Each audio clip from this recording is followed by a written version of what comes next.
Her feet land outside of the white line. Not the way Carly Patterson wanted to start this. How easy is it for us sometimes to let a setback become the fuel for us to just stop working? Now the margin for error on the beam is so tiny. Setbacks are opportunities for us to create strength where there wasn't that strength before. Round off backflip, double Arabian. Oh, now she's really in contention after that, surely. If success is being pursued or defined from a place of fear, you won't ever achieve it. Only one American has ever won the all-around title. And if you're letting others define your success, you won't receive it. One last big test. Success has to come from a place of freedom. She passes it with flying colors. Patterson says hello to an entirely changed life. That's the photo you'll see on the front page tomorrow. And now we know this was Carly Patterson's destiny. You dream about it all your life and all your career, and you never know if it's going to happen. Congratulations, Carly. I really don't think it's hit me yet, though. Now we have this wonderful new, young, exciting star that is rising. And that star is Carly Patterson. You're the first American to win the gold. It really helps the sport of gymnastics. Right. Would you call it a resurgence? To be able to achieve my dreams and represent and honor my country like that, by any means, it's the definition of success, right? But guess what? I was only 16 years old. At that point, my question became, well, who is Carly without gymnastics? Success for me today, it's not about being the best at what you do. It's about being the best you at whatever you do.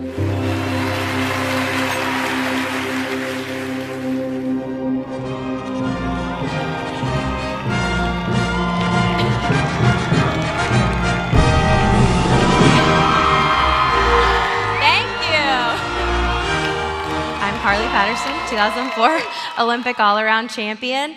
I am super excited to be here with you guys tonight, and I want to talk to you guys about success and what it takes to win. Today I want to share with you guys 3 points that I've learned kind of along my journey that have really helped me. Hard work never disappears. And I feel like a lot of times in the gym I was always like, gosh, I feel like I am working hard. I feel like I am putting in the time and the effort. When is my hard work going to show up and pay off, right? And I think for a lot of us, it's so easy to focus on the outcome and that end goal instead of the effort and the hard work itself. One of those times where I really had to focus on my hard work to pay off, have that patience, was actually learning this beam dismount. A round off, back handspring, and at this point I'm at the edge of the beam, and I jump up in the air and do half turn and 2 front flips. Then land. Yes way. This skill is something that my coach and I came up with. Nobody in the world had ever done it before, and it took me months and months and months of hard work and dedication and doing the little things that I didn't always want to do to be able to get that skill. And today, it's actually one of the hardest skills that you can do in our sport, and it's called the Patterson. So it's actually named after me, which is pretty cool, and it's in the code of points for gymnastics forever. Success requires resilience. In life, we are all going to have setbacks at times. We were about 6 weeks away from World Championships, which is a really, really big competition. I've been training so hard, and my elbow started hurting. So I went to the doctor, found out that it was fractured, and I needed 6 weeks off. And how easy is it for us sometimes to let a setback become the fuel for us to just stop working? It's like we're just waiting for that moment where we can sit back and go, you know what, I'm just going to let this take care of itself. Setbacks are opportunities for us to create strength where there wasn't that strength before. Luckily, I was able to come back stronger than ever after that elbow surgery. I made the Olympic team, and like I said, I was 16 years old, and we were traveling to Greece. And we were coming up to this important night of individual all-around, this night that I had dreamed of since I was a little girl. I wanted to win gold so bad.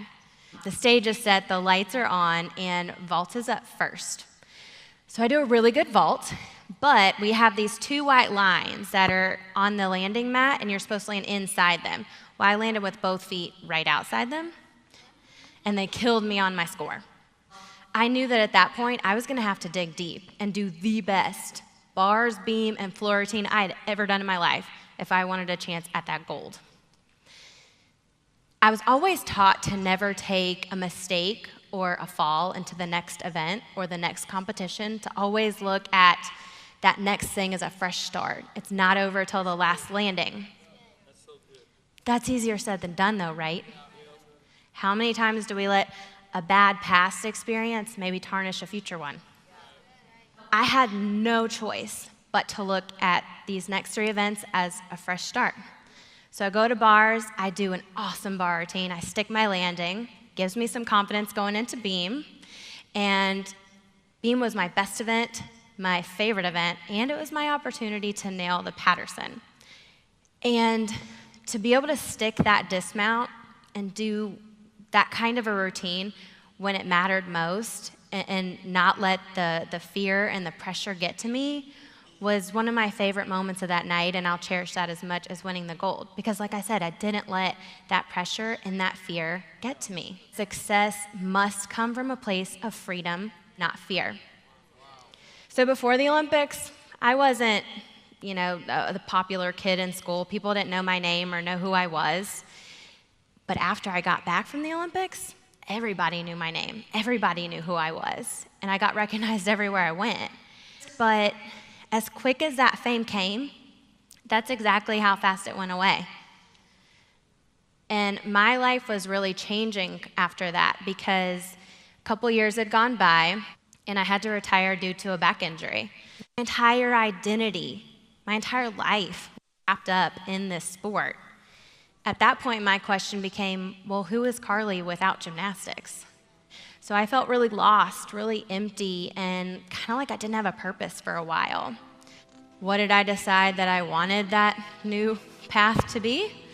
I wanted to try and be the next Taylor Swift and win a Grammy. I mean, why not, right? And I'm doing all those things I'm telling you guys about tonight. I'm working hard, I'm being resilient, I'm not letting the nose get me down. That should be all it takes, right? But how many of you guys have my album? And as I'm in the middle of doing this and trying to make it big, I realize what that 3rd point that I'm talking to you guys about right now is. If success is being pursued or defined from a place of fear, you won't ever achieve it. And if you're letting others define your success, you won't receive it. Success must come from a place of freedom. It's not about being the best at what you do. It's about being the best you at whatever you do. In life, we are all gonna have setbacks at times, and it's not gonna be easy, but there's no other option. You're here right now, you don't know if you're ever gonna get this shot again, and this is your moment.